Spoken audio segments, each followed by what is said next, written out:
Nagsimula ang bangungot ko nang malaman ko ang plano ng sarili kong anak, si Benito, na ipakumit ako sa Home for the Aged para kunin ang aking pera. Matapos kong maging ilaw ng tahanan sa loob ng 45 taon, tiningnan lang nila ako bilang pabigat, isang balakid na kailangang mamatay, ang walang utang na loob. Umalis ako, dala ang aking pitaka. Ngunit ang lola na ito, may lihim na yaman siya, ang 185 milyon na offshore na mana ng asawa ko. Ako ang may hawak ng trump card. Bawiin ko ang aking dangal. Magbabayad sila at magiging aral ito. Kwentuhan mo ako, mga mahal. Nag-iisa ka rin ba? Like and share. Lihim na isinulat at ipinadaan sa akin ng doktor ang isang papel na nagsasabing, "Huwag kang umuwi, tumakas ka." Nang gabing iyon, natuklasan kong ang sarili kong pamilya pala ay nagpaplano na ipadala ako sa isang pasilidad ng pangangalaga upang nakawin ang lahat ng aking ari-arian.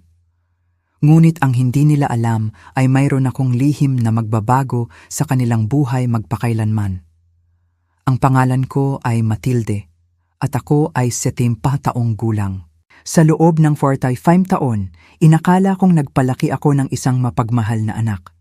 Si Benito ay pumasok sa buhay ko noong siya ay 2 taong gulang pa lamang, isang batang inabandona na inampun namin ng aking asawa. Sa lahat ng pagmamahal sa mundo, ibinigay ko sa kanya ang lahat. Ang pag-aaral, pagmamahal, at maraming taon ng pagsasakripisyo. Nang pumanaw ang aking asawa 10 taon na ang nakalipas, si Benito ang naging tanging pamilya ko kasama ang kanyang asawang si Eleonora at ang aking apo na si Olivia. Ngunit noong Martes na iyon, sa isang bagay na dapat ay routine na pagbisita lamang sa doktor, nagiba ang mundo ko. Si Dr. Emmanuel Santos, ang aking pinagkakatiwalaang manggagamot sa loob ng maraming taon, ay sinuri ako tulad ng dati, ngunit may kakaiba sa kanyang kilos. Bahagyang nanginginig ang kanyang kamay habang kinukuha ang blood pressure ko at umiiwas siya sa direktang tingin. "Maayos ang lahat, Ginang Matilde," aniya. Pilit ang boses. "Ang iyong labs ay perpekto. Matibay ang iyong puso. Marami ka pang magagandang taon sa hinaharap." Habang tumatayo ako upang umalis, naramdaman ko siyang lumapit mula sa likuran. Bigla, habang kinukuha ko ang aking pitaka, palihim na ipinasok ni Dr. Santos ang isang nakatiklop na papel sa ilalim nito. Ginawa niya ito nang napakabilis na halos hindi ko napansin. "Mag-ingat po kayo, Ginang Matilde," anya na may pilit na ngiti. "At tandaan, ang pamilya ay hindi laging kung ano ang tila ito." Nagdulot ng pangingilabot sa akin ang kanyang mga salita. Ano ang ibig niyang sabihin doon? Bakit niya ako binigyan ng lihim na sulat? Umalis ako sa opisina na malakas ang tibok ng puso, ngunit nagpasya akong huwag basahin ang sulat hanggat hindi ako nakakauwi. Habang nasa taxi, libu-libong katanungan ang pumasok sa isip ko. Kailanman ay hindi kumilos ng kasing kakaiba si Dr. Santos. Siya ay isang seryoso, propesyonal na tao na kilala ang pamilya ko simula pa noong teenager si Benito. Bakit siya nagbibigay ng lihim na mensahe ngayon? Pagdating ko sa bahay, nandoon si Benito sa sala kasama sina Eleonora at Olivia. Mahina silang nag-uusap, ngunit bigla silang tumahimik nang makita ako. May ilang papeles si Eleonora sa kanyang kamay na mabilis niyang itinago sa likod niya. "Kumusta ang appointment mo sa doktor, inay?" tanong ni Benito na hindi umabot sa kanyang mga mata ang ngiti. "Maayos ang lahat, anak. Sabi ng doktor, nasa perpektong kalusugan ako," sagot ko. Sinisikap na maging normal ang boses. Nagpalitan ng tingin sina Eleonora at Benito na hindi ko napansin. Bakit tila sila nadismaya? Umaasa ba silang sasabihin ng doktor na may sakit ako? "Ang galing, Lola," sabi ni Olivia, ngunit ang kanyang boses ay tila malamig. Ibig sabihin, marami ka pang oras para mag-enjoy. Nang gabing iyon sa hapunan, napansin kong kakaiba ang kilos ng aking pamilya. Halos hindi ako kausapin ni Benito. Isang pantig lang kung sumagot si Eleonora at umiiwas sa tingin ko si Olivia. May tensyon sa hangin na tila mahihiwa sa sobrang bigat. "May problema ba?" tanong ko sa wakas. "Wala, inay. Ayos lang ang lahat," mabilis na sagot ni Benito. "Pagod lang kami." Pagkatapos ng hapunan, Nagtungo ako sa aking silid na mabigat ang damdamin. May nangyayari at ang sulat ng doktor ay nagsisimula ng maging makabuluhan.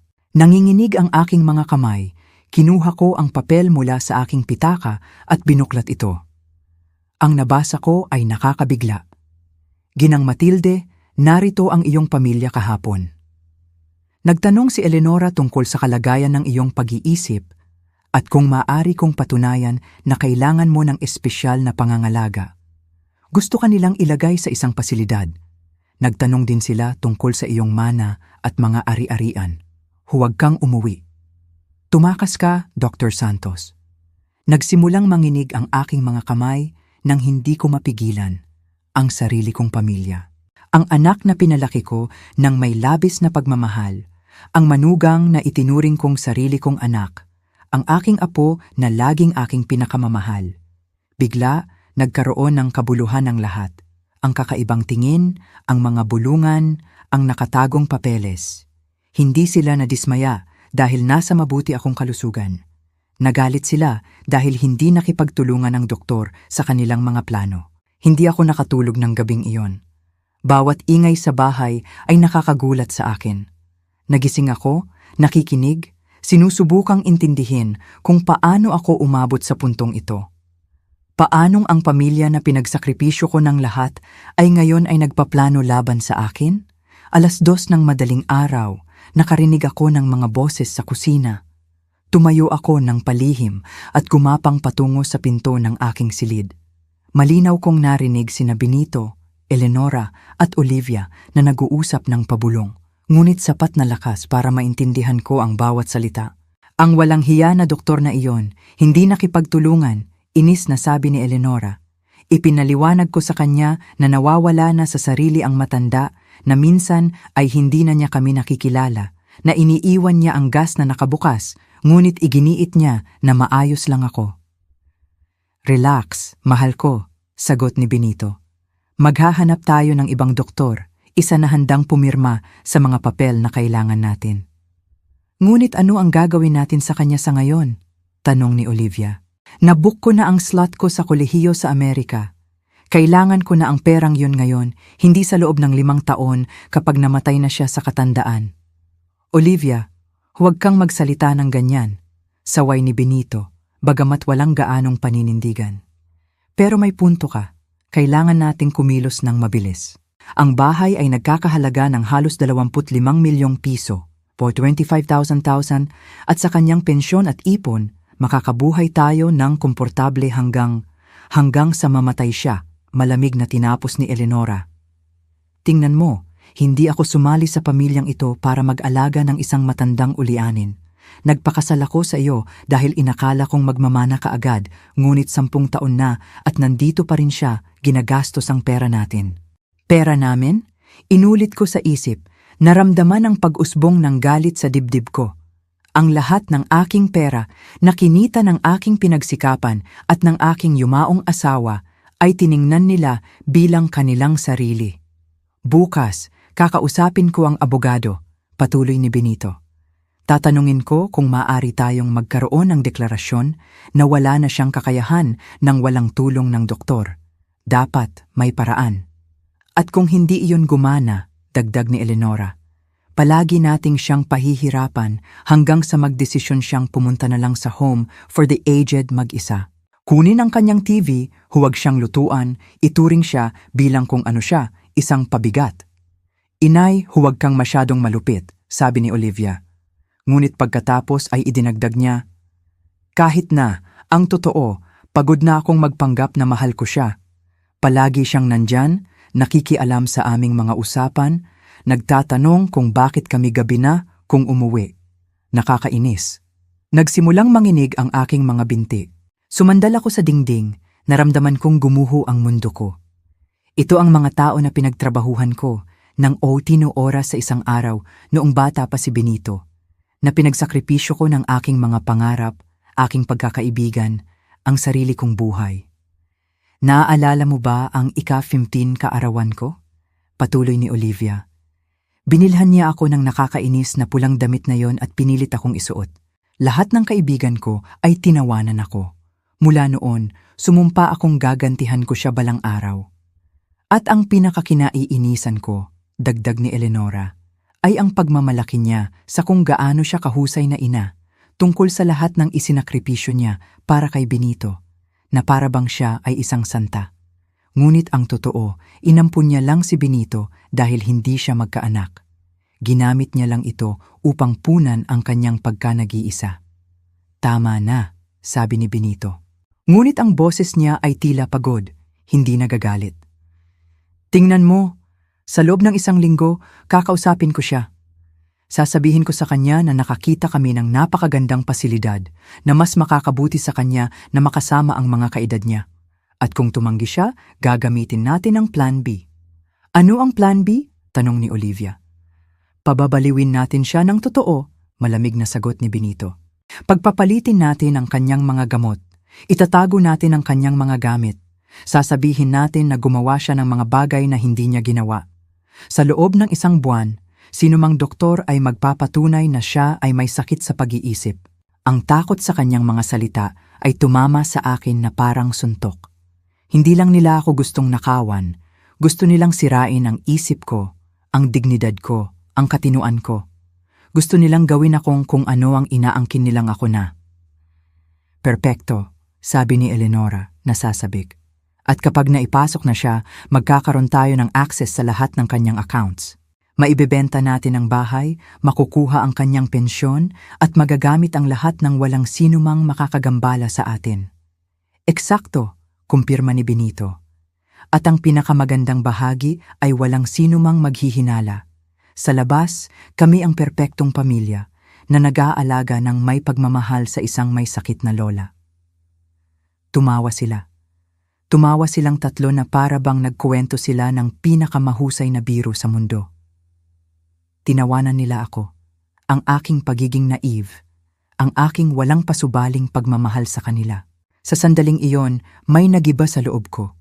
Hindi ang puso ko na matagal nang wasak mula nang mabasa ko ang sulat ng doktor. Ang nagiba ay ang bulag kong pananampalataya sa kabutihan, ang paniniwala ko na ang pag-ibig ay laging sinusuklian.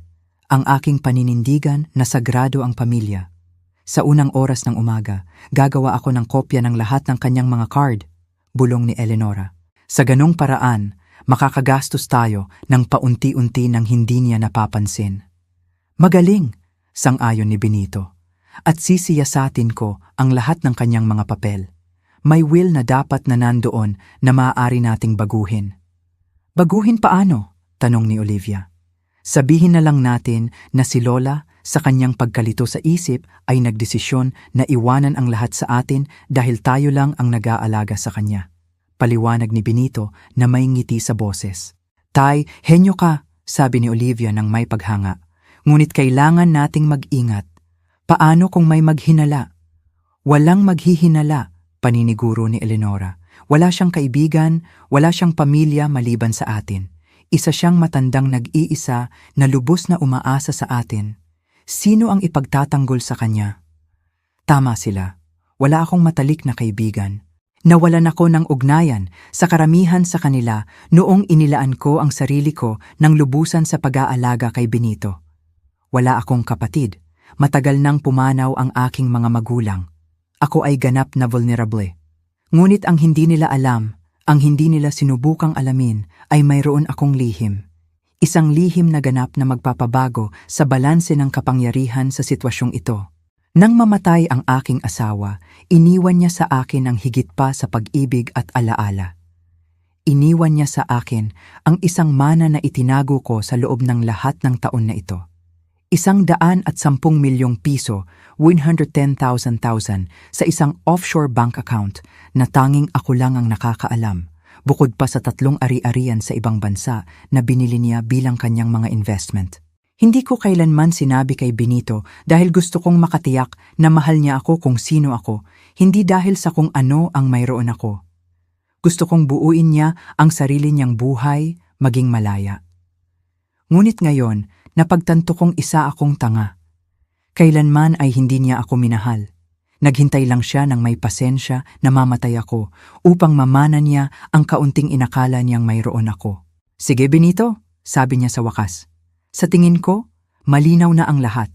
Bukas, isasagawa natin ang plano at tandaan, sa harap niya, kailangan nating manatiling ang mapagmahal na pamilya na palagi nating ipinapakita. Siyempre, sagot ni Eleonora, ako ay isang mahusay na artista. Kaya kong magpanggap na mahalin siya ng kaunti pa. Narinig ko ang kanilang mga yabag na papaalis patungo sa kanilang mga silid. Nanatili ako roon, nakatigil, hawak ng mahigpit ang sulat ng doktor. Tama siya. Kailangan kong tumakas, ngunit hindi ako tatakas na parang biktima na takot. Tatakas ako na parang isang babae na kagigising lang mula sa isang 45 taong panaginip. Tatakas ako upang planuhin ang pinakaperpektong paghihiganti na kaya nilang isipin. Ginugol ko ang natitirang bahagi ng gabi sa pagpaplano. Hindi ako natulog kahit isang minuto, ngunit sa unang pagkakataon sa loob ng maraming buwan, naramdaman kong gising ako ng lubusan. Alam kong kailangan kong kumilos ng mabilis at matalino. Minamaliit nila ang matandang ulianin, ngunit malapit na nilang matuklasan na ginising nila ang maling babae. Alas 5 ng umaga, nang makatiyak akong tulog ang lahat, tahimik kong kinuha ang pinakamaliit kong maleta at inilagay lang ang mahahalagang bagay. Mga personal na dokumento, ilang palit ng damit, aking mga gamot at pinakamahalaga, ang maliit na notebook kung saan nakasulat ang lahat ng detalye ng aking mga lihim na account. Bago umalis, nagpasya akong gawin ng isang bagay na magbibigay sa akin ng kalamangan sa hinaharap. Kinuha ko ang aking telepono at inactivate ang voice recorder. Pagkatapos ay nagkunwari akong may nakalimutan at naglakad pabalik sa bahay, tinitiyak na dadaan malapit sa silid ni Benito at Eleonora. Tulad ng inaasahan ko, gising na sila, nagbubulungan tungkol sa kanilang mga plano para sa araw. Pinag-uusapan ni Eleonora ang paggawa ng mga kopya ng aking mga card habang binanggit ni Benito ang kanyang appointment sa abogado upang magtanong tungkol sa deklarasyon ng kawalan ng kakayahan. Sa tingin mo ba ay may hinala siya? Tanong ni Eleonora, nag-aalala. Imposible, sagot ni Benito. Masyado na siyang matanda at mapagkakatiwalaan. Bukod pa, ano ang magagawa niya? Wala siyang mapupuntahan. Wala siyang sariling pera. Wala siyang kaibigan. Kami lang ang mayroon siya. Nakakaawa, dagdag ni Eleonora nang may paghamak. Isang 70 taong gulang na babae na lubos na umaasa sa atin. Minsan naaawa ako sa kanya, ngunit pagkatapos ay naaalala ko na pinili niya ang buhay na ito. Sana ay nag-asawa siyang muli pagkatapos mamatay ng kanyang asawa, ngunit pinili niyang manatili rito at maging perpektong lola. At ngayon, magbabayad siya para sa desisyong iyon, malamig na tinapos ni Benito. Perpekto, marami na akong naitala upang mapahamak sila. Pagkatapos noon, ibinalik ko ang telepono at tinapos ang paghahanda para umalis. Nag-iwan ako ng sulat sa lamesa ng kusina na nagsasabing, umalis para mag-ayos ng ilang bagay. Babalik ako mamaya, Matilde. Alam kong wala silang hihinalain. Kung tutuusin, ang isang matandang ulianin na pumupunta sa isang estratehikong pagtakas ay hindi isang posibilidad na ikinonsidera nila. Sumakay ako sa taksi patungo sa pinakamalapit na bangko. Miyerkules ng umaga, at alam kong mayroon akong ilang oras bago mapagtanto ng aking pamilya na may mali. Sa bangko, nag-withdraw ako ng malaking halaga ng pera at tiniyak na buo ang aking mga lihim na account. Ang teller, isang binibini na nagngangalang Patricia, ay tumingin sa akin nang may pagtataka nang magtanong ako na mag-withdraw ng 250,000 piso, 250,000. Sigurado po kayo, ma'am? Malaking halaga iyon para dalhin ng cash, sabi niya nang may tunay na pag-aalala. Lubos akong sigurado, matatag kong sagot. May mga personal na bagay akong kailangang asikasuhin. Pagkatapos ng bangko, sumakay ako sa isa pang taksi patungo sa pinaka-elegante na hotel sa lungsod. Alam kong kailangan ko ng isang lugar kung saan ako makakaramdam ng kaligtasan habang pinaplano ang aking mga susunod na hakbang. Ang The Grand Imperial Hotel ay perpekto, discreet, komportable at may mga serbisyo na magpapahintulot sa akin na mapanatili ang aking privacy. Gaano po kayo katagal mananatili sa amin? Tanong sa akin ng receptionist, isang eleganteng babae na nasa 40s. Hindi ako sigurado, sagot ko. Maaaring isang linggo, maaari ring ilang buwan. Depende sa kung paano magaganap ang ilang mga usapin sa pamilya. Tumango siya ng may propesyonal na pag-unawa at binigyan ako ng isang suite sa ikabien palapag. Habang umaakyat ako sa elevator, nakaramdam ako ng paghalo ng takot at pagkasabik. Sa unang pagkakataon sa loob ng ilang dekada, gumagawa ako ng mga desisyon para sa sarili ko lamang. Ang suite ay maganda, maluwag, may tanawin ng lungsod, elegante ang dekorasyon at nilagyan ng lahat ng kailangan ko. Umupo ako sa sofa sa sala at sa unang pagkakataon mula noong gabi bago iyon, hinayaan kong lamunin ako ng aking mga emosyon. Umiyak ako. Umiyak ako para sa 45 taon na inilaan ko sa pagpapalaki ng isang anak na nakikita lang ako bilang isang hadlang. Umiyak ako para sa mga kahihiyan na tiniis ko nang hindi ko napagtanto. Umiyak ako para sa babae na ako bago ako maging perpektong lola na kinamumuhian nila. Ngunit pagkatapos umiyak, pinunasan ko ang aking mga luha at nagsimulang magplano. Kinuha ko ang aking notebook at nagsimulang gumawa ng listahan ng lahat ng kailangan kong gawin. Una, makipag-ugnayan sa aking mga financial advisor sa ibang bansa upang i-activate ang aking mga account. Pangalawa, kumuha ng pinakamahusay na abogado sa lungsod. Pangatlo, maghanap ng isang pribadong investigador na makakatulong sa akin na idokumento ang lahat ng ginawa at pinaplano pang gawin ng aking pamilya. 2:00 ng hapon, nagsimulang tumunog ang aking telepono. Si Benito yon. Inay, nasaan po kayo? 2:00 na ng hapon at hindi pa kayo bumabalik. Ang boses niya ay tila nag-aalala, ngunit nahahalata ko ang inis sa ilalim ng pag-aalala. Ayos lang ako, anak. Kalmado kong sagot. Nagdesisyon akong magbigay ng isang araw para sa sarili ko. Matagal na mula nang gawin ko iyon. Isang araw para sa sarili mo? Ano ang ibig sabihin niyan? Nasaan ka ba talaga ngayon? Malinaw na naiinis ang kanyang boses. Nasa lungsod ako, inaasikaso ang ilang bagay na kailangan kong gawin. Bahagya akong nagsinungaling. Huwag kang mag-alala, babalik ako kapag tapos na ako. Inay, hindi ito ikaw. Palagi mo kaming hinahayaan na malaman kung saan ka pupunta. Nag-aalala si Eleonora at si Olivia din. Kailangan naming malaman kung nasaan ka. Sa unang pagkakataon sa loob ng maraming taon, may napansin akong bagay sa kanyang boses na nagulat sa akin. Panic. Hindi siya nag-aalala sa aking kapakanan. Nag-aalala siya dahil nawalan siya ng kontrol sa akin.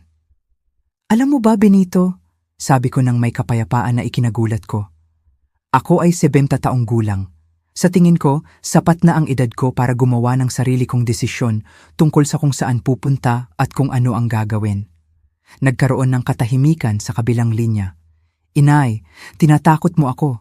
Hindi mo tunog ang sarili mo. Umiinom ka ba ng iyong mga gamot? Tanong niya.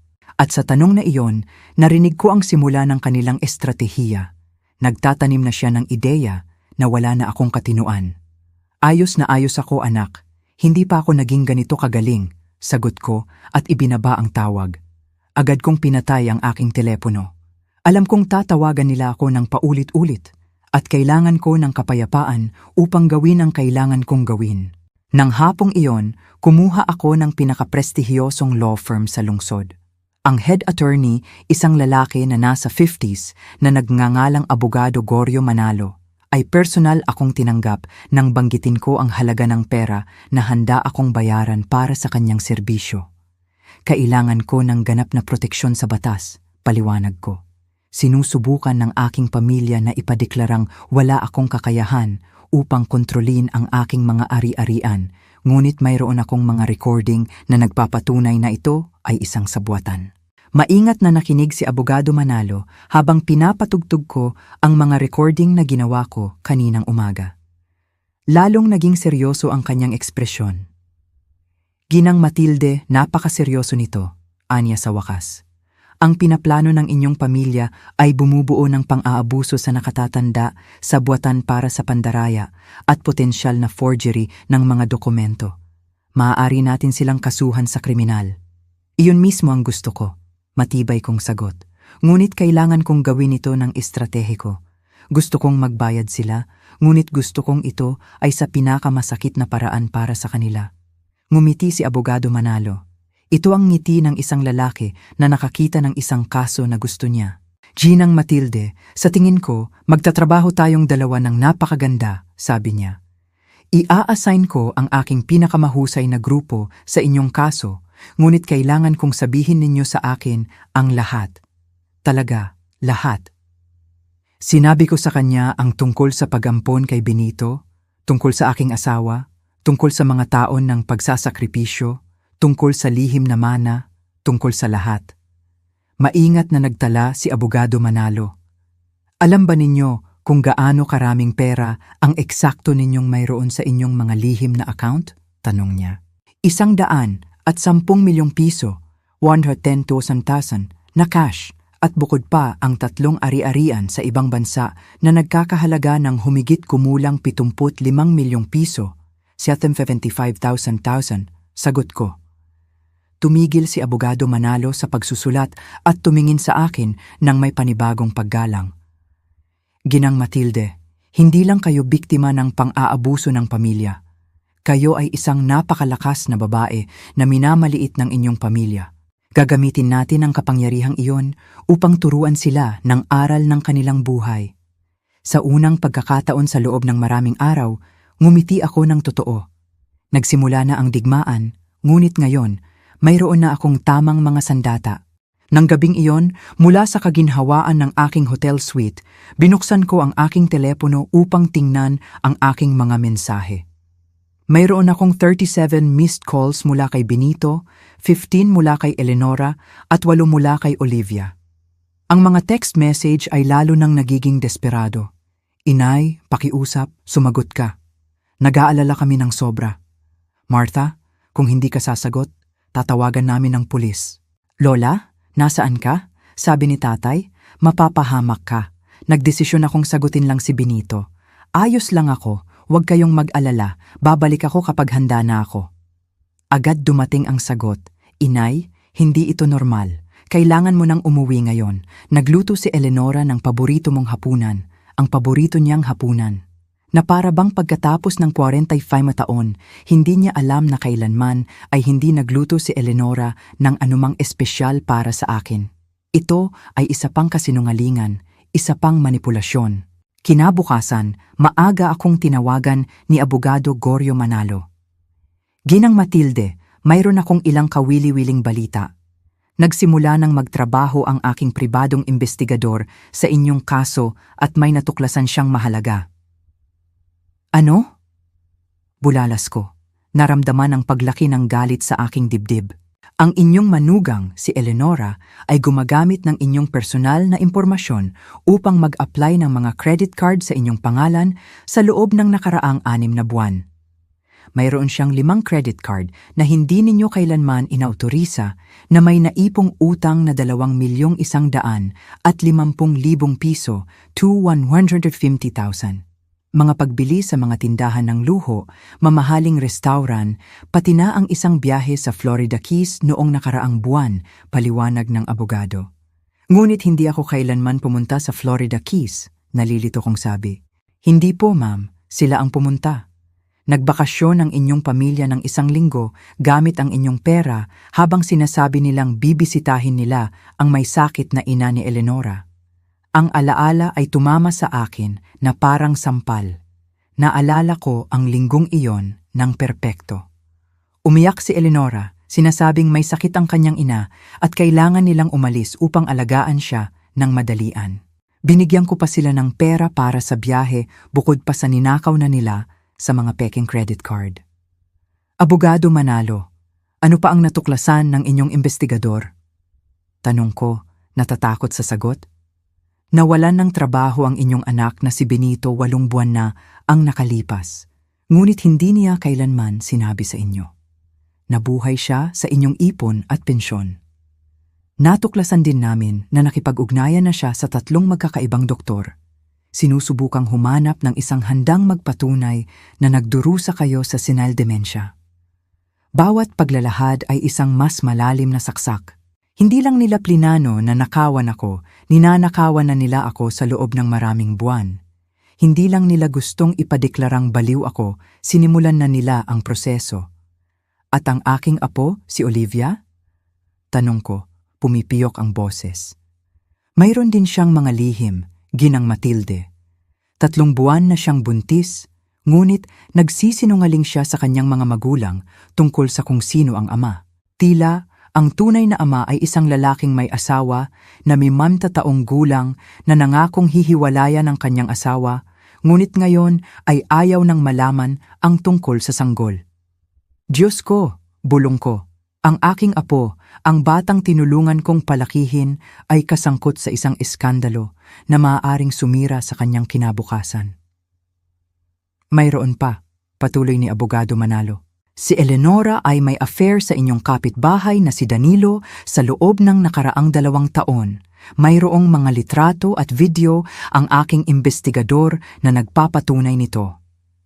Si Danilo, ang asawa ni Carla? Tanong ko. Naaalala ang matamis na babae na nakatira sa tabi. Tama po. Tila, nagkikita sina Eleonora at Danilo sa isang motel tuwing Martes at Huwebes ng hapon habang naniniwala si Benito na nasa klase siya ng yoga. Ang kabalintunaan ay brutal. Habang nagpaplano sila na sirain ang buhay ko sa pamamagitan ng pag-akusa sa akin na baliw, bawat isa sa kanila ay nabubuhay sa isang kasinungalingan na nagpapalala sa kanila ng higit pa sa naisip ko. Abogado Manalo, gusto kong idokumento ninyo ang lahat ng ito, sabi ko nang may panibagong determinasyon. Bawat kasinungalingan, bawat pagnanakaw, bawat pagtataksil. Gusto kong pagdating ng panahon na harapin namin sila, mayroon kaming ebidensya ng lahat. Siyempre ginang Matilde, ngunit may suhestyon ako. Sa halip na harapin sila agad, ano sa tingin ninyo kung hahayaan natin silang hukayin pa ng mas malalim ang kanilang sariling libingan? Nang hapong iyon, nagdesisyon akong gumawa ng isang bagay na hindi ko ginawa sa loob ng maraming taon. Bumili ng bagong damit. Nagpunta ako sa pinaka-elegante na mga tindahan sa lungsod at bumili ng 3 magagandang damit. Isang eleganteng itim, isang makulay na pula, at isang emerald green na nagpadama sa akin ng kapangyarihan. Bumili din ako ng bagong sapatos, isang tunay na leather handbag, at nagpagupit pa ako sa pinaka-eksklusibong salon sa lungsod. Ang stylist, isang binibini na nagngangalang Sofia, ay nagtrabaho sa buhok ko sa loob ng 3 oras. Ma'am, napakaganda ng buhok ninyo, sabi niya habang nagtatrabaho. Bakit niyo po pinabayaan ng sobra? Dahil sa loob ng mahabang panahon, inakala kong hindi sulit na alagaan ang sarili ko. Tapat kong sagot. Inakala kong ang tanging tungkulin ko ay maging invisible na lola na nag-aalaga sa iba. Aba, tapos na ang mga araw na iyon, matatag na deklara ni Sofia. Kapag natapos ako sa inyo, magiging hitsura kayo ng reyna na palagi na kayong dapat. At tama siya. Nang tumingin ako sa salamin, hindi ko nakilala ang babaeng nakatingin sa akin. Ang aking buhok ay may moderno, eleganteng gupit na may highlights na nagdala ng liwanag sa aking mukha. Nagmukha akong makapangyarihan. Nang gabing iyon, habang naghahapunan sa restauran ng hotel, nagdesisyon akong tawagan si Benito. Inay, sa wakas, saan ka ba galing? Ang boses niya ay galit, hindi nag-aalala. Nag-aalaga sa sarili ko anak, kalmado kong sagot. Alam mo, hindi ako naglaan ng oras para sa sarili ko sa loob ng maraming taon. Nakakabigla pala. Inay, kailangan nang tumigil nito. Hindi ka lang basta-basta nawawala. Kami ang pamilya mo. May karapatan kaming malaman kung nasaan ka. Karapatan? Inulit ko, hinayaan ang salita na nakabitin sa hangin. Simula kailan nagkaroon ng karapatan ang pamilya ko sa akin? Simula noong nagsimula kang kumilos ng erratic, sagot niya. At nandoon na naman siya, sinusubukang itanim ang ideya na wala na akong katinuan. Erratic? Tila ba erratic sa iyo na ang isang 70 taong gulang na babae ay nagdesisyon na magbigay ng ilang araw para sa sarili niya? Oo, kapag ang babaeng iyon ay hindi pa kailanman gumawa ng ganyan. Inay, sa tingin ko kailangan mong makipag-usap sa isang espesyalista. Kumikilos ka ng napakakaiba. Espesyalista? Tanong ko, nagkukunwari ng pagkalito. Anong klaseng espesyalista, Benito? Isang psychologist, inay. Isang taong makakatulong sa iyo sa mga pagbabagong ito sa pag-uugali. Perpekto. Inaamin niya ang kanyang intensyon sa isang tawag na inirecord ko. Alam mo ba, anak? Tama ka. Kailangan ko talaga ng espesyal na tulong, sabi ko sa kanya. At narinig ko ang kanyang buntong hininga ng ginhawa sa kabilang linya. Masaya akong naintindihan mo, inay. Oo, naintindihan ko ng perpekto.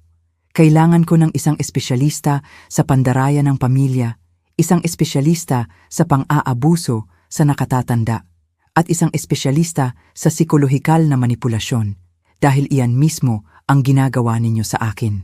Ang katahimikan sa kabilang linya ay nakakabingi. Inay, ano ang pinagsasabi mo? Pinagsasabi ko na alam ko ang lahat, Benito. Alam ko ang tungkol sa mga pekeng credit card na kinuha ni Eleonora sa pangalan ko. Alam ko ang tungkol sa plano ninyo na ipadeklarang wala akong kakayahan. Alam ko ang tungkol sa mga doktor na nakipag-ugnayan kayo. Alam ko ang lahat. Inay, nakakatawa iyan. Hindi ko alam ang pinagsasabi mo. Sa tingin ko, kailangan mo talaga ng tulong medikal. Alam mo ba kung ano pa ang alam ko, Benito? Alam kong nawalan ka ng trabaho 8 buwan na ang nakalipas at nabubuhay ka sa pera ko habang nagsisinungaling ka sa mukha ko. Alam ko ang tungkol sa biyahe sa Florida Keys na binayaran mo gamit ang ninakaw kong pera. Alam ko ang maraming iba pang bagay na magugulat ka ng sobra kapag nakita mo ang mga ito sa korte. Nagdedeliryo ka, sabi niya, ngunit ang boses niya ay hindi na sigurado. Nagdedeliryo? Kagabi, narinig ko kayong nagpaplano kung paano ako pababaliwin ng totoo sa pamamagitan ng pagpapalit ng aking mga gamot. Deliryo rin ba iyon? Sa pagkakataong ito, mas matagal ang katahimikan. Inay, umuwi ka. Maaari nating pag-usapan ito bilang isang pamilya. Hindi, Benito. Hindi na tayo pamilya. Hindi ka traidorin ng isang pamilya tulad ng pagtataksil mo sa akin. Hindi ka plano ng isang pamilya na sirain ang pag-iisip ng isa sa mga miyembro nito upang nakawin ang kanilang pera. Inay, pakiusap. Ang gagawin ko ay bibigyan kita ng isang pagkakataon lang, upang aminin ang lahat, humingi ng tawad ng taos puso at ibalik ang bawat sentimo na ninakaw mo sa akin. Kung gagawin mo yon, siguro, baka lang, makahanap ako ng paraan upang mapatawad ka. Wala kaming dapat aminin, sagot niya. Ngunit ang boses niya ay nanginginig. Kung gayon, magkikita tayo sa korte, anak. Magandang gabi. Ibinaba ko ang telepono at sa unang pagkakataon sa loob ng maraming araw, naramdaman kong lubos akong payapa. Opisyal nang idineklara ang digmaan at nasa akin ang lahat ng sandata. Ang mga sumunod na araw ay isang emosyonal na roller coaster. Hindi tumigil sa pagring ang aking telepono sa mga desperadong tawag mula sa aking pamilya. Una, sinubukan nila ang taktika ng pag-ibig. Umiiyak na mensahe mula kay Olivia na nagsasabing miss na miss niya ako. Pumipiyok na boses mula kay Eleonora na humihingi ng tawad sa anumang hindi pagkakaunawaan. At pakiusap mula kay Benito na nagmamakaawa na umuwi ako upang linawin ang mga bagay-bagay. Nang hindi gumana ang estratehiyang iyon, lumipat sila sa takot at pananakot. Nag-iwan si Benito sa akin ng voice message na nagsasabing, Inay, kung hindi ka babalik agad, kailangan naming gumawa ng mga legal na hakbang upang protektahan ka mula sa sarili mo. Ang iyong erratic na pag-uugali ay pumipilit sa amin na ay konsidera ang legal guardianship. Ngunit inihanda ako ni Abogado Gorio Manalo para dito. Ginang Matilde, hayaan ninyo silang mag-file ng petisyon para sa guardianship. Payo niya sa akin sa isa sa aming mga pagpupulong. Ito ang magiging pinakamahusay na ebidensya na maaari nating makuha ng kanilang tunay na intensyon.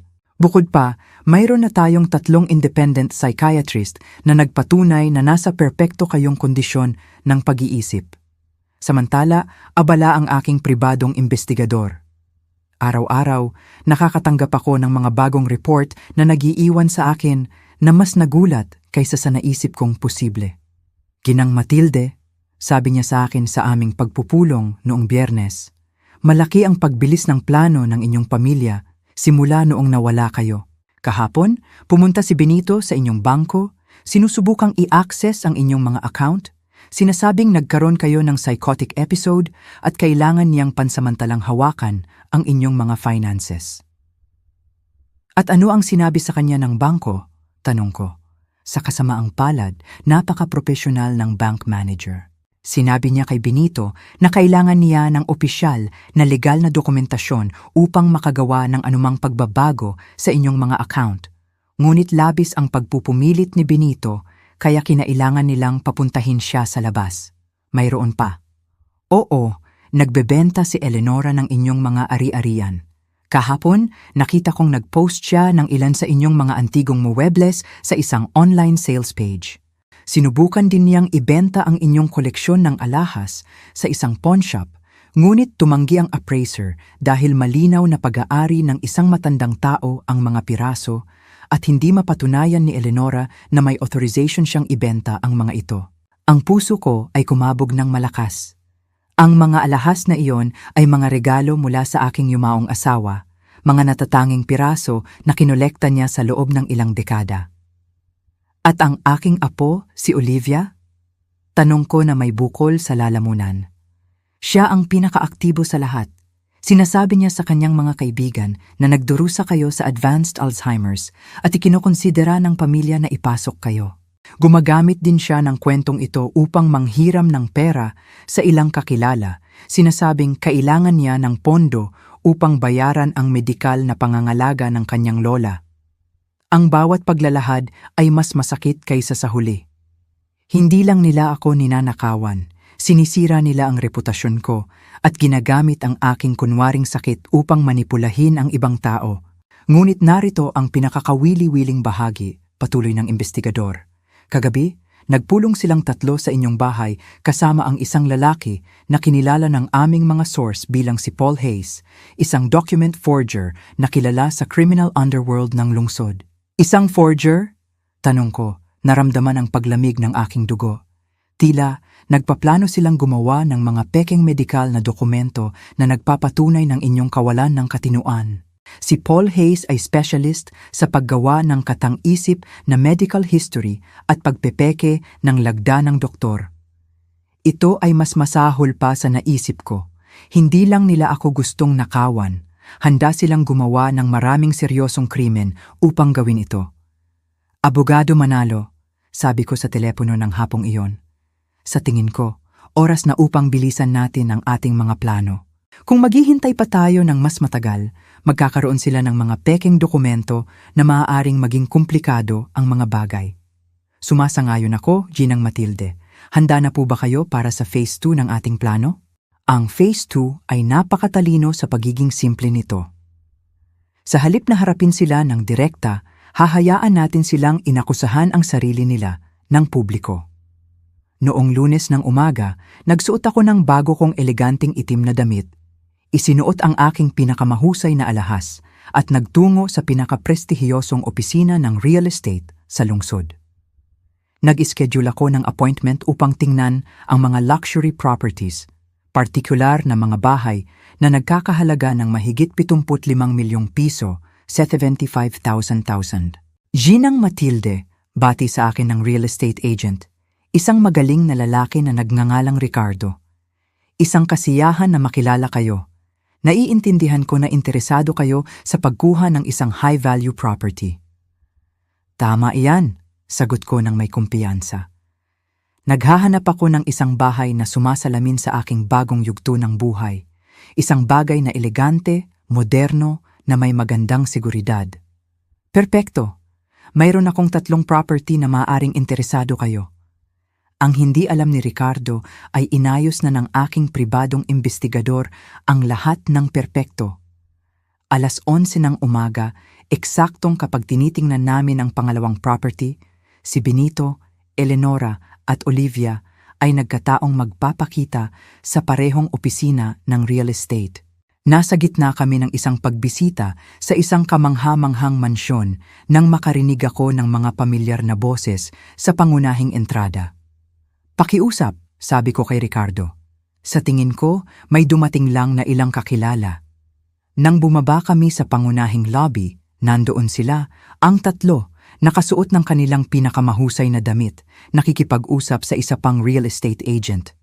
Interesado kaming ibenta ang isang property, narinig kong sabi ni Benito. Ito ay bahay ng aking ina, ngunit may sakit siya, at mayroon kaming legal power of attorney upang hawakan ang kanyang mga usapin. Power of attorney? Tanong ng agent. Maaari mo ba akong ipakita ng dokumentasyon? Well, pinoproseso pa namin ang opisyal na mga papel, kinakabahan na sagot ni Eleonora. Ngunit ilang araw lang ito, gusto lang naming unahan ang proseso ng pagtatasa. Kumusta pamilya? Malakas kong sabi mula sa hagdan. Sabay-sabay silang lumingon at ang kanilang mga mukha ng takot ay karapat-dapat sa isang pelikula. Namutla si Benito.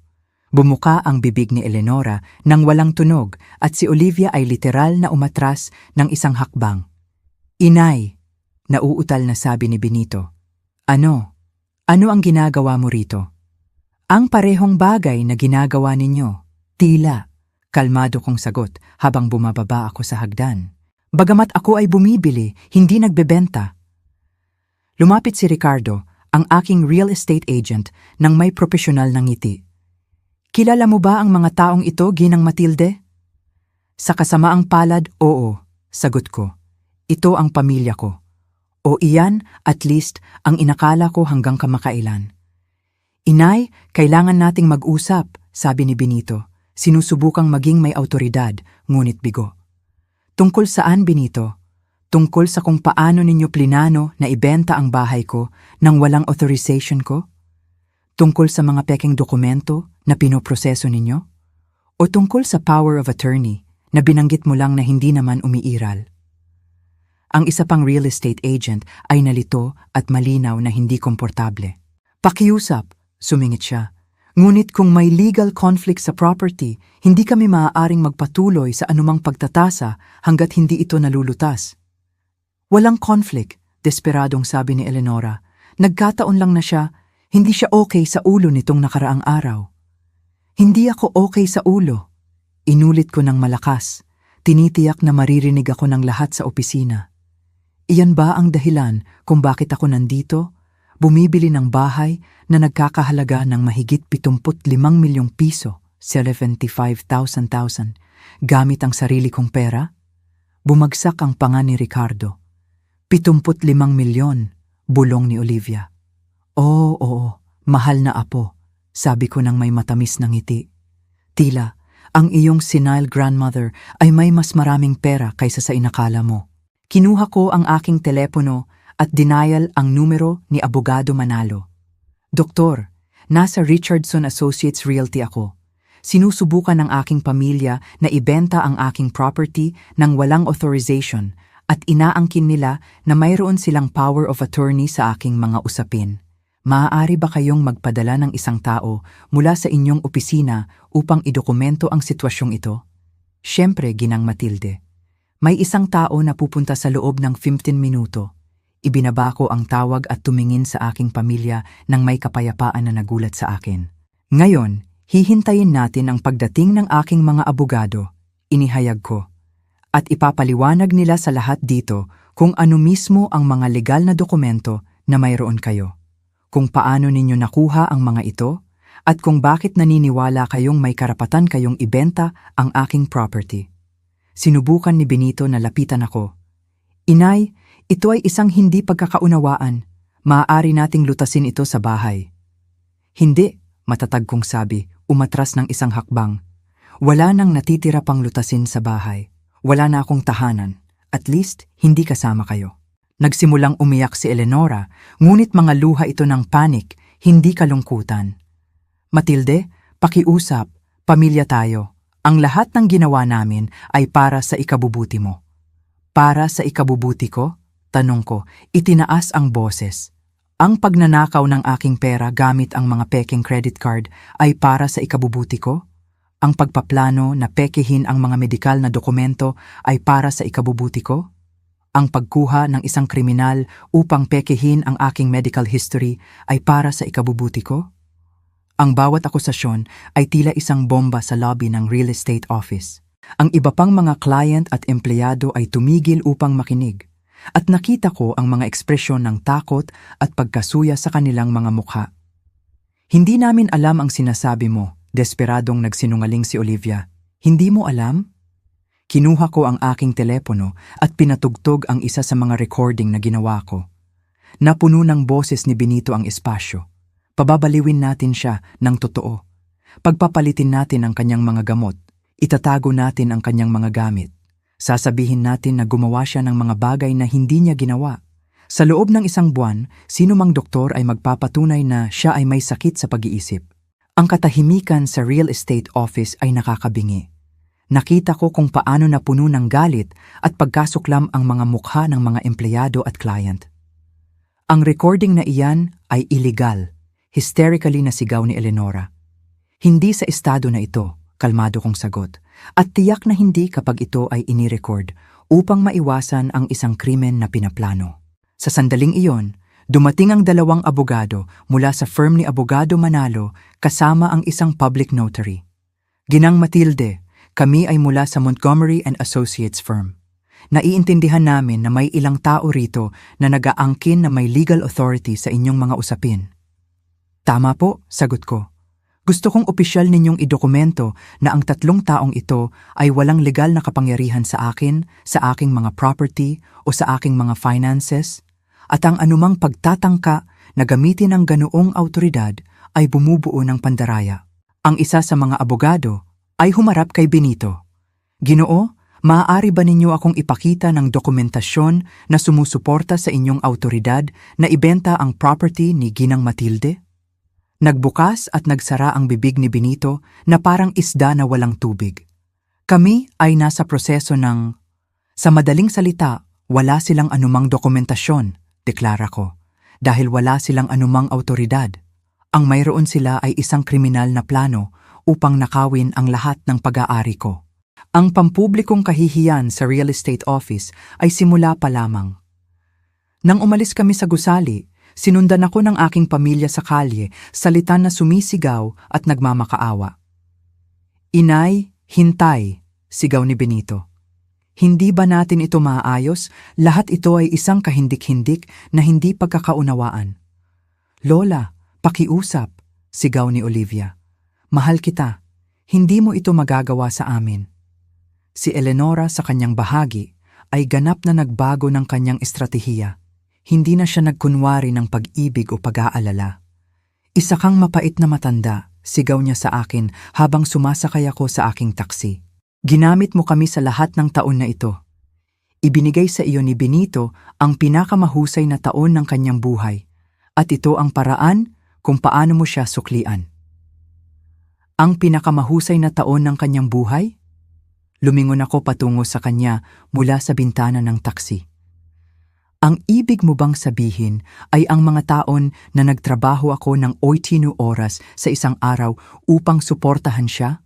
Ang mga taon na isinakripisyo ko ang aking career, ang aking mga kaibigan, ang aking buhay panlipunan upang palakihin siya? Pinili mo ang mga taong iyon para ampunin siya, sagot ni Eleonora na may kamandag sa boses. Walang pumilit sa iyo.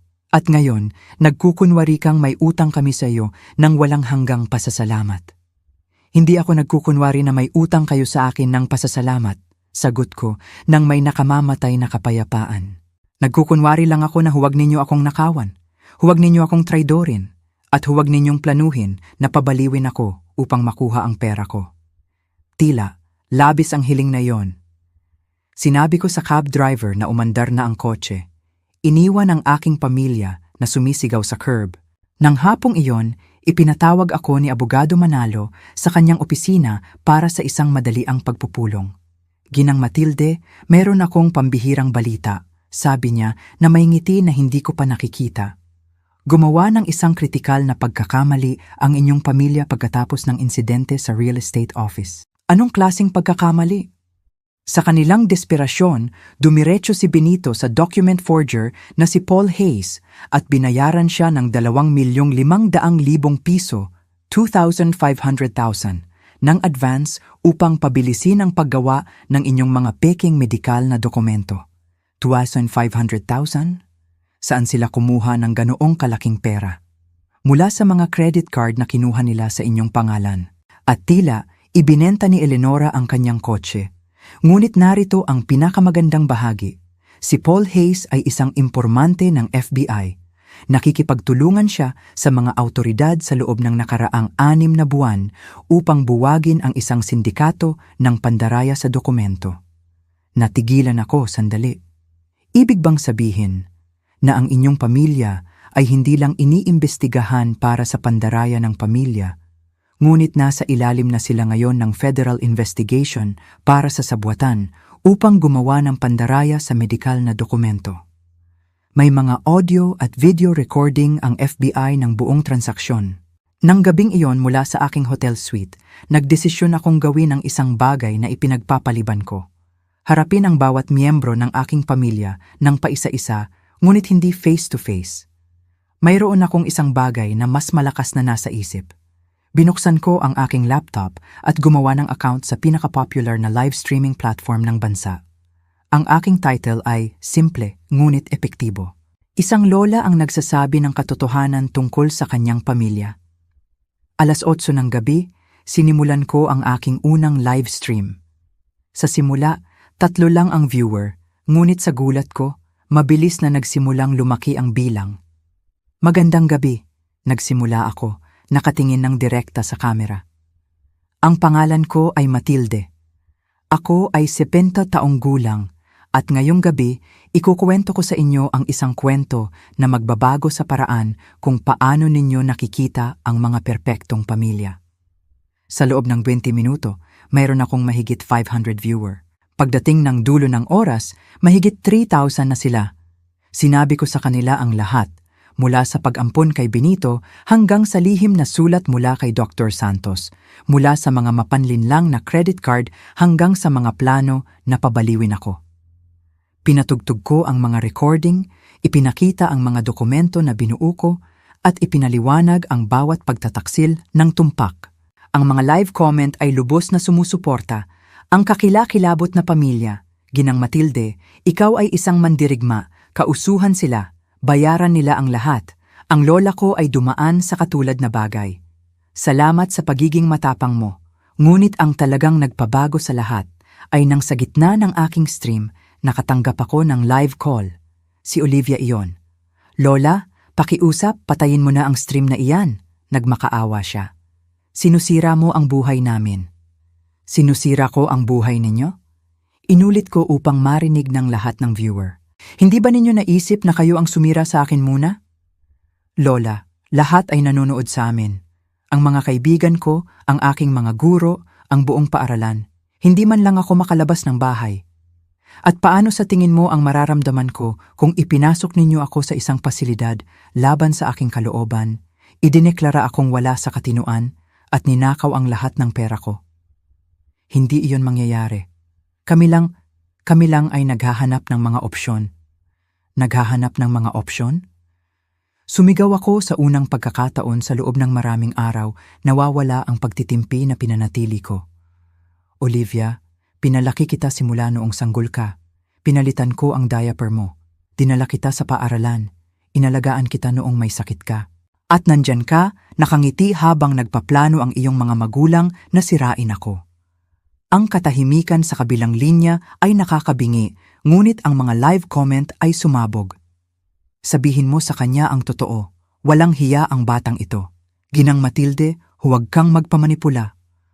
Lola, sa wakas ay sabi ni Olivia sa pumiyok na boses, kailangan ko ng pera para sa kolehiyo at para sa ibang bagay. Inakala mo? Inakala mo ano, Olivia? Inakala mo na ako ang personal mong bangko. Inakala mo na maaari kang makipagtulungan sa isang plano upang pabaliwin ako at pagkatapos ay gamitin ang pera ko upang bayaran ang iyong pag-aaral. Hindi ganoon. Kung gayon, paano? Ipaliwanag mo sa 4,000 na tao na nanonood sa amin ngayon mismo. Ipaliwanag mo sa kanila kung bakit mo sinabi sa iyong mga kaibigan na kailangan mong manghiram ng pera upang bayaran ang aking medikal na pangangalaga habang ako ay perpektong maayos.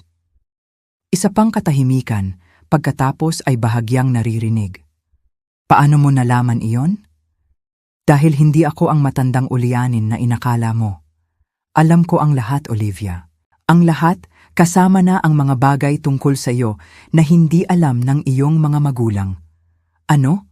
Anong mga bagay? Mga bagay na maaaring sumira sa iyong kinabukasan nang higit pa sa magagawa ng stream na ito. Agad siyang nag-hang up, ngunit nagawa na ang pinsala. Narinig ng mga viewer ang aking apo na ipinahiwatig na alam niya ang tungkol sa mga plano laban sa akin. 5 minuto pagkatapos, tumunog muli ang aking telepono. Sa pagkakataong ito, si Benito, at galit na galit siya. Inay, patayin mo na ang stream na yan ngayon mismo, sigaw niya. Kumusta Benito? Matamis kong sabi. Gusto mo bang makipag-usap sa 5,000 na tao na nanonood sa amin? Ito ay paninirang puri. Kausuhan kita para sa slander. Slander? Paninirang puri ba ang pagpa-play ng mga audio recording kung saan nagpaplano kayong pabaliwin ako? Paninirang puri ba ang pagpapakita ng mga bank statement na nagpapatunay na ninanakawan mo ako sa loob ng maraming buwan? Iligal ang mga recording na iyan. Hindi sa estado na ito, anak. At tiyak na hindi kapag ginawa ang mga ito upang maiwasan ang isang krimen. Ngunit sabihin mo sa akin, gusto mo bang ipaliwanag sa lahat ng mga viewer na ito kung bakit mo binayaran ang isang document forger ng 2,500,000 piso, 2,500,000 kahapon ng hapon? Napakatagal ng katahimikan, inakala kong naghangap na siya. Paano mo nalaman iyon? Dahil si Paul Hayes ay isang impormante ng FBI. Benito, congratulations! Ngayon, hindi ka lang iniimbestigahan para sa pandaraya ng pamilya, kundi para sa federal conspiracy. Nagsisinungaling ka. Gusto mong tumaya? Tingnan mo ang balita bukas ng umaga. O mas mabuti, hintayin mo ang mga federal agent na kumatok sa inyong pinto. Nagingay ang mga live comment. FBI, FBI, FBI. Magpapakulong ang pamilyang ito. Si Ginang Matilde ay isang detektib. Hustisya para kay Lola. Inay, sabi ni Benito sa pumiyok na boses, naganap na naiiba sa kanyang galit kanina. Pakiusap, itigil mo na ito. Maaari pa nating ayusin. Pamilya tayo, hindi ba Benito? Sagot ko ng may tunay na kalungkutan. Hindi ka traidorin ng isang pamilya. Hindi ka nakawan ng isang pamilya. Hindi ka planuhan ng isang pamilya na sirain ang pag-iisip ng isa sa mga miyembro nito. Ang inyong grupo ay hindi pamilya. Ito ay isang kriminal na organisasyon na nagbabahagi ng apelyido. Ibinigay namin sa iyo ang 45 taon ng aming buhay. Hindi mo ako binigyan ng 45 taon. Ibinigay ko sa iyo ang 45 taon ng buhay ko. Isinakripisyo ko ang lahat para sa iyo. At ikaw, naghihintay ka lang na mamatay ako upang mamana ang inakala mong mayroon ako. Kailangan namin ang perang iyon, inay. May utang kami, mga problema. At iyon ang dahilan kung bakit mo nagdesisyong pabaliwin ako. Iyan ang dahilan kung bakit mo nagdesisyong nakawan ako. Iyan ang dahilan kung bakit mo nagdesisyong sirain ang huling taon ng buhay ko. Hindi iyon personal. Ang 3 salitang iyon ay nakabitin sa hangin na parang hatol ng kamatayan. Hindi iyon personal. 45 taon ng pag-ibig, pagsasakripisyo at dedikasyon. At para sa kanya, hindi iyon personal. Tama ka, Benito, sabi ko sa wakas. Hindi iyon personal para sa inyong lahat at mula ngayon, hindi na rin iyon personal para sa akin. Magkikita tayo sa korte. Ibinaba ko ang tawag at tumingin sa kamera. At yan, mahal kong mga viewer, ang aking pamilya, sabi ko nang may malungkot na ngiti. Bukas, ipagpapatuloy ko ang kwentong ito. Magandang gabi. Tinapos ko ang stream na may mahigit 7,000 viewer at daan-daang mensahe ng suporta. Sa unang pagkakataon sa loob ng maraming linggo, natulog ako na naramdaman kong hindi ako nag-iisa sa laban na ito. Kinabukasan, nagising ako na ang aking telepono ay sumasabog sa mga notification. Ang aking live stream ay naging viral. Mayroon akong libu-libong mensahe ng suporta, daan-daang kahilingan para sa panayam mula sa mga media outlet. At nakakagulat, 12-dosenang mensahe mula sa iba pang mga nakatatanda na dumaan sa katulad na sitwasyon. Ginang Matilde, sabi ng isang mensahe, ginawa ng anak ko ang eksaktong parehong bagay. Salamat sa pagiging matapang mo at sa pagsasabi ng iyong kwento. Ikinakandili mo ako na kumilos. Ang isa pa ay nagsabing, ako ay isang abogado na, ngunit ang mensahe na pinakatumama sa akin ay mula sa isang babae na nagngangalang Carla Sterling. Ginang Matilde, ako ay isang tinawagan ako ni Abogado Manalo ng 9:00 ng umaga. Ginang Matilde, mayroon akong balita na magbabago sa lahat. Sabi niya na may ngiti na hindi ko pa nakikita. Inaresto ng FBI si Paul Hayes kagabi at sa kanyang interogasyon, inamin niya ang lahat tungkol sa transaksyon sa inyong pamilya. Lahat. Hindi lang niya inamin na binayaran siya ni Benito upang pekehin ang mga medikal na dokumento. Ngunit inihayag din niya na hiniling ng inyong pamilya na gumawa siya ng peking will sa inyong pangalan, na iniiwan ang lahat sa kanila at idineklara na wala kayong katinuan nang pirmahan ninyo ito. Naramdaman ko na para akong sinuntok sa tiyan. Isang peking will. Tila, ang plano ay mas masalimuot kaysa sa inakala namin. Gagamitin nila ang mga peking medikal na dokumento upang ipasok ka. Pagkatapos ay ipipresenta nila ang peking will at sa wakas, hihintayin na mamatay ka sa pasilidad upang legal na mamana ang lahat. Diyos ko, bulong ko, gaano katagal na nila itong pinaplano? Ayon kay Paul Hayes, unang nakipag-ugnayan si Eleonora sa kanya 4 na buwan na ang nakalipas. Hindi ito isang desperadong desisyon sa huling minuto. Ito ay isang kalkuladong at pinagplanuhang sabwatan. Nang hapong iyon, habang pinoproseso ko ang bagong impormasyong ito sa aking hotel suite, nakatanggap ako ng isang hindi inaasahang tawag. Si Olivia iyon at sa unang pagkakataon sa loob ng maraming linggo, ang boses niya ay tunay na nasira. Lola, maaari ba tayong mag-usap? Ikaw lang at ako. Para saan, Olivia? Para magsinungaling ka ulit sa akin? Para subukan mo akong manipulahin sa emosyonal? Hindi, Lola. Para sabihin sa iyo ang totoo, ang buong katotohanan. Hindi ko na ito kaya. May bagay sa kanyang boses na nagpatigil sa akin. Nagdesisyon akong makipagsapalaran. Sige, ngunit ito ay sa isang pampublikong lugar na may mga saksi at ire-record ko ang buong usapan.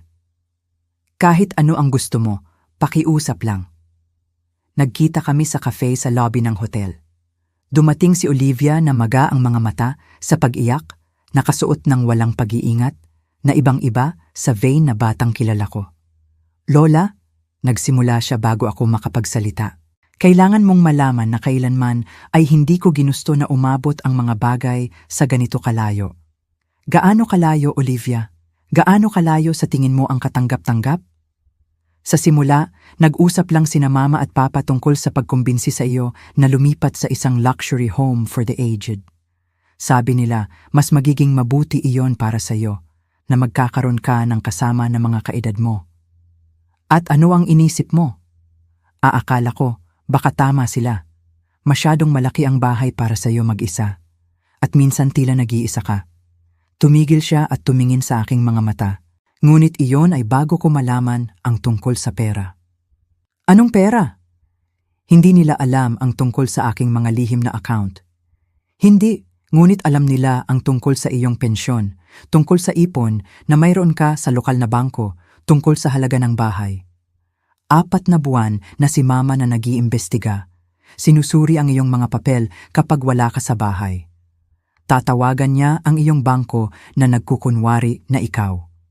Pumunta pa siya upang tingnan ang iyong dating boss upang magtanong tungkol sa iyong retirement pension. Ang bawat paglalahad ay isang mas malalim na saksak. At nang magdesisyon sila na hindi sapat ang pagkumbinsi lang sa akin, nagsimulang umiyak si Olivia. Nang malaman ni Mama na maaari ka pang mabuhay ng 20 taon, sinabi niya na hindi niya kayang maghintay ng ganoon katagal na kailangan niya na ang pera ngayon. Para saan niya kailangan ng pera ng ganoon kadalian? Upang bayaran ang mga utang ni Papa. Nawalan siya ng maraming pera sa pustahan sa sports betting sa loob ng nakaraang 2 taon. May utang siya na mahigit 5 milyong piso, 5,000,000 sa ilang mapanganib na tao. Isa pang nakakagulat na paglalahad. Si Benito ay hindi lang nawalan ng trabaho. Siya ay isang compulsive gambler na may mapanganib na mga utang. At anong bahagi ang ginampanan mo sa lahat ng ito? Kailangan ko ng pera para sa kolehiyo at para sa ibang bagay. Walang kamalay-malay niyang hinawakan ng kanyang tiyan. Iba pang bagay tulad ng ano, Olivia? Buntis ako, Lola. Inamin niya sa wakas.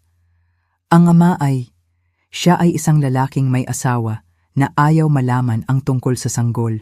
Kailangan ko ng pera upang magdesisyon kung ano ang gagawin. Ang puso ko ay nabasag para sa aking apo, ngunit nakaramdam din ako ng matinding galit. At iyan ang dahilan kung bakit ka nagdesisyong makibahagi sa isang plano upang pabaliwin ako. Hindi ko alam na gusto ka nilang pabaliwin, sigaw niya, na umaakit sa mga tingin ng iba pang customer ng cafe. Inakala ko lang na gusto nila ng doktor na magsabi na kailangan mo ng espesyal na pangangalaga. Ano ang pagkakaiba, Olivia? Hindi ko alam. Sa tingin ko, walang pagkakaiba. Umiyak siya ng tahimik sa loob ng ilang minuto. Lola, nang umalis ka sa bahay, gumuho ang lahat. Sina Papa at Mama ay wala nang ginawa kundi mag-away. Sabi ni Mama, kasalanan daw ni Papa dahil sa pagsusugal. Sabi ni Papa, kasalanan daw ni Mama dahil sa pagiging masyadong ambisyosa. At ako ay nasa gitna, buntis at takot. At ngayon, ano ang gusto mo sa akin? Gusto kong patawarin mo ako at gusto kong malaman mo na kung magpapatotoo ka laban kina Mama at Papa, sasabihin ko ang totoo. Ang lahat ng alam ko, ang lahat ng nakita ko, ang lahat ng narinig ko. Nanatili akong tahimik, pinoproseso ang hindi inaasahang alok na ito. Bakit ka magpapalit ng panig ngayon, Olivia? Dahil kagabi, sinabi sa akin ni Papa na kung magkakamali ang lahat, sasabihin nila na ako ang nagkaroon ng ideya na nakawin ng iyong mga alahas. Sasabihin nila na minanipula ko sila na gawin ito dahil kailangan ko ng pera para sa droga. Droga? Hindi ako gumagamit ng droga, Lola. Ngunit sabi ni Papa mas kapani-paniwala na sisihin ang mapanghimagsik na teenager kaysa aminin na plinano nila ang lahat. Ang huling pagtataksil. Hindi lang nila ako trinaydor, ngunit ngayon handa silang traidorin ang sarili nilang anak upang iligtas ang kanilang sarili. May patunay ka ba sa sinasabi mo sa akin? Kinuha ni Olivia ang kanyang telepono. Mayroon akong mga recording ng lahat ng kanilang pag-aaway simula noong umalis ka. Mayroon akong mga text message kung saan pinaplano nilang sisihin ako. Mayroon akong mga video ni Mama na binibilang ang pera na nakuha niya mula sa pagbebenta ng iyong mga alahas. Bakit mo inirecord ang lahat ng iyan? Dahil 1 linggo na ang nakalipas, napagtanto ko na kapag tapos na ang lahat ng ito, iiwan din nila ako. Underage ako, buntis ako, at wala akong pera. Kailangan nila ng isasakripisyo. At ang isasakripisyo na iyon ay ako. Tiningnan ko siya ng matindi, sinusubukang matukoy kung ito ay isa pang manipulasyon o kung sa wakas ay naririnig ko ang katotohanan. Olivia, kung magdesisyon kang magpatotoo laban sa iyong mga magulang, magbabago ang buhay mo magpakailanman. Ang iyong relasyon sa kanila ay tuluyan ng matatapos. Ang aking relasyon sa kanila ay tapos na, Lola. Mula sa sandaling nagdesisyon silang gamitin ako bilang bahagi ng kanilang plano laban sa iyo. At pagkatapos ay nagdesisyon silang isakripisyo ako upang iligtas ang kanilang sarili. At ano ang gusto mo kapalit ng iyong patotoo? Gusto kong tulungan mo akong tapusin ang high school.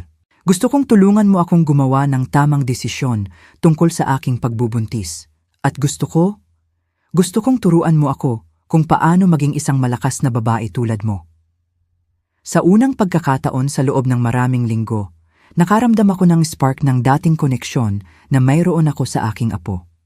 Olivia, kung gagawin mo ito, kung tutulungan mo akong makakuha ng hustisya, hindi lang kita tutulungan sa high school at sa sitwasyon mo.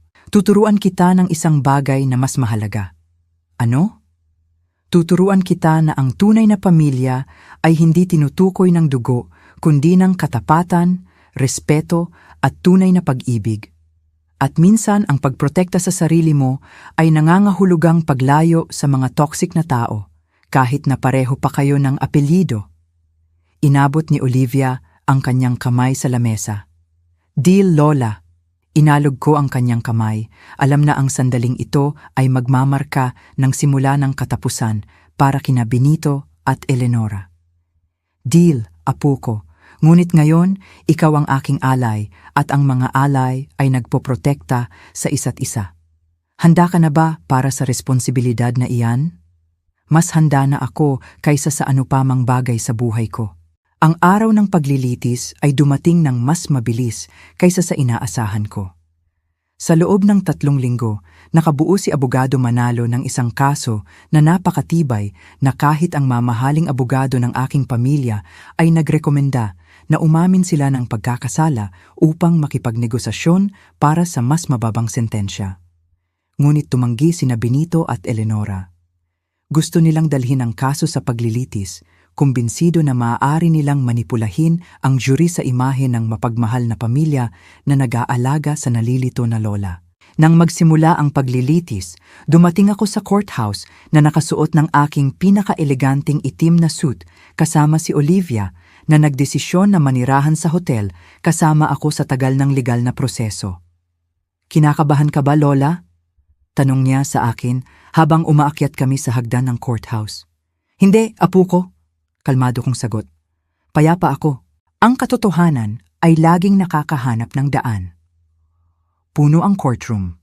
Ang aking kwento ay naging pambansang balita pagkatapos masakop ng ilang outlet ang aking mga live stream.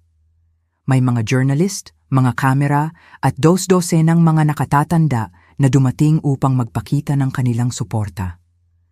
Nang makita ko sina Benito at Eleonora sa defense table, halos hindi ko sila nakilala. Nawalan ng timbang si Benito at may malalim, maitim na bilog sa ilalim ng kanyang mga mata. Si Eleonora ay mukhang payat at kinakabahan. Ang stress ng pag-alam na nakaharap sila sa mga taon sa bilangguan ay nagdulot ng pinsala. Ang prosecutor ay nagpresenta ng kaso ng napakatalino. Ipinakita niya ang mga audio recording kung saan plinano nilang pabaliwin ako. Nagpresenta siya ng ebidensya ng pandaraya sa credit card. Ipinaliwanag niya ang sabwatan sa document forger at sa wakas ay ipinakita ang patunay ng mapanlinlang na mortgage sa aking bahay. Ngunit ang pinaka-nakakagulat na sandali ay nang umakyat si Olivia sa stand bilang witness para sa prosecution. "Binibining Matilde," tanong sa kanya ng prosecutor, "maaari mo ba kaming sabihan kung ano ang narinig mo nang pag-usapan ng iyong mga magulang ang kanilang mga plano para sa iyong lola?" Sa isang matatag, malinaw na boses, isinalaysay ni Olivia ang bawat usapan, bawat plano, bawat pagtataksil. Inilarawan niya kung paano nila plinano na pagpalitin ang aking mga gamot, kung paano nila kinalkula kung gaano karaming pera ang makukuha nila mula sa aking kamatayan, at kung paano nila nagdesisyon na sisihin siya kung magkamali ang lahat. Nang matapos siyang magpatotoo, ang katahimikan sa courtroom ay nakakabingi. Nakita ko ang ilang miyembro ng jury na pinupunasan ang kanilang mga luha. Sinubukan ng abogado ng depensa na siraan si Olivia na nagmumungkahi na siya ay nagsisinungaling upang makakuha ng pera mula sa akin. "Miss, hindi ba totoo na buntis ka at kailangan mo ng pera?" Agresibong tanong niya. "Oo, buntis ako," sagot ni Olivia ng may dignidad. "At oo, kailangan ko ng tulong, ngunit hindi ako nagsisinungaling upang makuha ito. Sinasabi ko ang totoo dahil ito ang tamang gawin." "At hindi ba ito maginhawa na nangako ang iyong lola na tutulungan ka sa pinansyal kapalit ng iyong patotoo?" "Hindi nangako sa akin ng pera ang aking lola kapalit ng aking patotoo," matatag na sagot ni Olivia. "Nangako siya sa akin ng suporta dahil sa wakas ay nagkaroon ako ng tapang na gawin ang tamang bagay. May pagkakaiba. Nang turn ko na upang magpatotoo, umakyat ako sa stand, naramdaman ang bigat ng lahat ng mga mata sa courtroom sa akin. Ginang Matilde, tanong sa akin ng prosecutor, "Maaari mo ba kaming sabihan kung ano ang naramdaman mo nang matuklasan mo ang mga plano ng iyong pamilya?" Naramdaman ko na parang nabuhay ako sa isang kasinungalingan sa loob ng 45 taon, sagot ko. Hindi lang nila ako trinaydor. Pinasubukan nila ang bawat sandali ng pag-ibig na inakala kong ibinahagi ko sa kanila. Pinalaki nila ako kung ako ba ay kailanman higit pa sa isang hadlang sa pagitan nila at ng aking pera. At ano ang nararamdaman mo ngayon? Ngayon, naramdaman kong malaya ako, sabi ko, nakatingin ng direkta kay Benito. Malaya mula sa mga kasinungalingan, malaya mula sa manipulasyon, at malaya mula sa obligasyon na mahalin ang mga tao na hindi kailanman tunay na nagmahal sa akin. Sinubukan ng abogado ng depensa na gawin akong hitsura ng isang mapaghiganti, mayaman na babae na nagpapalaki ng sitwasyon. Ginang Matilde, hindi ba totoo na mayroon kayong milyon-milyong piso na hindi ninyo kailanman binanggit sa inyong pamilya? Totoo na mayroon akong mga yaman na hindi nila alam, inamin ko. Ngunit ang mga yamang iyon ay hindi nagbibigay katwiran sa pagsasabwatan upang pabaliwin ako, nakawin ang aking pagkakakilanlan, o pekehin ang mga legal na dokumento. Hindi ba sa tingin ninyo ay karapat-dapat ang inyong pamilya na malaman ang tungkol sa perang iyon? Karapat-dapat? Bakit? Para sa pagpaplano ng aking sapilitang pagpapakulong? Para sa pagnanakaw sa akin sa loob ng maraming buwan? Para sa pagtataksil sa akin sa pinakamalupit na paraan na posible? Tumagal ang paglilitis ng 5 araw. Sa huli, nag-deliberate ang jury ng 2 oras lang bago bumalik na may unanimous verdict. Guilty sa lahat ng bilang. Si Benito ay sinentensyahan ng 12 taon sa bilangguan para sa sabwatan, pandaraya, forgery ng mga dokumento, at pang-aabuso sa nakatatanda. Si Eleonora ay nakatanggap ng 2 taon para sa parehong mga charge, kasama ang karagdagang mga charge para sa pandaraya sa mortgage. Nang basahin ng hukom ang mga sentensya, humagulgol si Eleonora. Si Benito ay tumitig lang sa harap na may walang laman na ekspresyon. Pagkatapos ng paglilitis, habang umaalis kami sa courthouse, nagtanong sa akin ang isang reporter, "Ginang Matilde, nararamdaman ba ninyong nasilbihan ang hustisya?" Naramdaman ko na nasilbihan ng legal na hustisya, sagot ko. Ngunit ang tunay na hustisya ay ang pagtuklas kung sino talaga ako bago pa huli na upang tamasahin ang natitirang bahagi ng buhay ko. 6 na buwan pagkatapos, bumili ako ng isang magandang bahay sa labas ng lungsod. Mas maliit ito kaysa sa dati kong bahay, ngunit puno ito ng liwanag at may kaibig-ibig na hardin kung saan kami nagpapalipas ng hapon ni Olivia. Nagtapos si Olivia ng high school nang may honors at nagdesisyon na panatilihin ang sanggol. Nag-aaral siya ngayon ng batas na inspirasyon ng lahat ng pinagdaanan namin ng magkasama. Sabi niya, gusto niyang mag-specialize sa proteksyon ng nakatatanda. "Lola," sabi niya sa akin ilang linggo na ang nakalipas habang nagtatrabaho kami sa hardin, "nagsisisi ka ba sa pag-ampon kay Papa?" Hindi ko pinagsisisihan ang pag-ampon sa kanya, sagot ko. Hinahaplos ang mga bulaklak na itinanim namin ng magkasama. Nagsisisi lang ako na hindi ko naintindihan ng mas maaga na ang kabutihan ay hindi dapat kailanman isagawa sa kapinsalaan ng pagkasira ng sarili. At ano ang natutunan mo sa lahat ng ito? Natutunan ko na ang tunay na pamilya ay hindi tinutukoy ng dugo o ng pinagsamahang mga taon. Ito ay tinutukoy ng paggalang sa isa't isa, tunay na katapatan, at walang pasubaling pag-ibig. Natutunan ko na mas mabuti pang mag-isa ng may dignidad kaysa samahan ng pagtataksil. At natutunan ko na hindi kailanman huli na upang magsimulang muli. Ngayon, sa edad na 71, namumuhay ako ng pinakabuong buhay na mayroon ako. Naglalakbay ako, nagbabasa, mayroon akong mga bagong kaibigan, at higit sa lahat, mayroon akong tunay na relasyon sa aking apo, na naging anak ng aking puso na palagi kong gustong magkaroon. Sinubukan ni Benito at Eleonora na makipag-ugnayan sa akin mula sa bilangguan ng ilang beses, ngunit ang kanilang mga sulat ay dumiretso sa basura, hindi binuksan. Ang ilang mga pinto, kapag nasara, ay hindi na dapat buksan muli. Ito na po ang simula ng aking matinding paghihiganti. Narinig ko ang lahat. Ang pag-aalinlangan ni Benito, ang panlalamig ni Eleonora, ang pag-iyak ni Olivia. Akala nila ako ay nagdedeliryo. Akala nila, baliw ako. Ngunit ang bawat boses nila, ang bawat kasinungalingan ay na-record. Wala nang pamilya, sabi ko kay Benito, at naramdaman ko ang lakas na hindi ko inakala na mayroon ako. Mula sa luho ng hotel, tinawagan ko ang pinakamahusay na abogado. Iba na ako ngayon. Hindi ako ang lola na titingnan lang nila at aabalahin. Nag-umpisa na ang laro, at hawak ko ang alas. Abangan niyo po ang susunod na kabanata.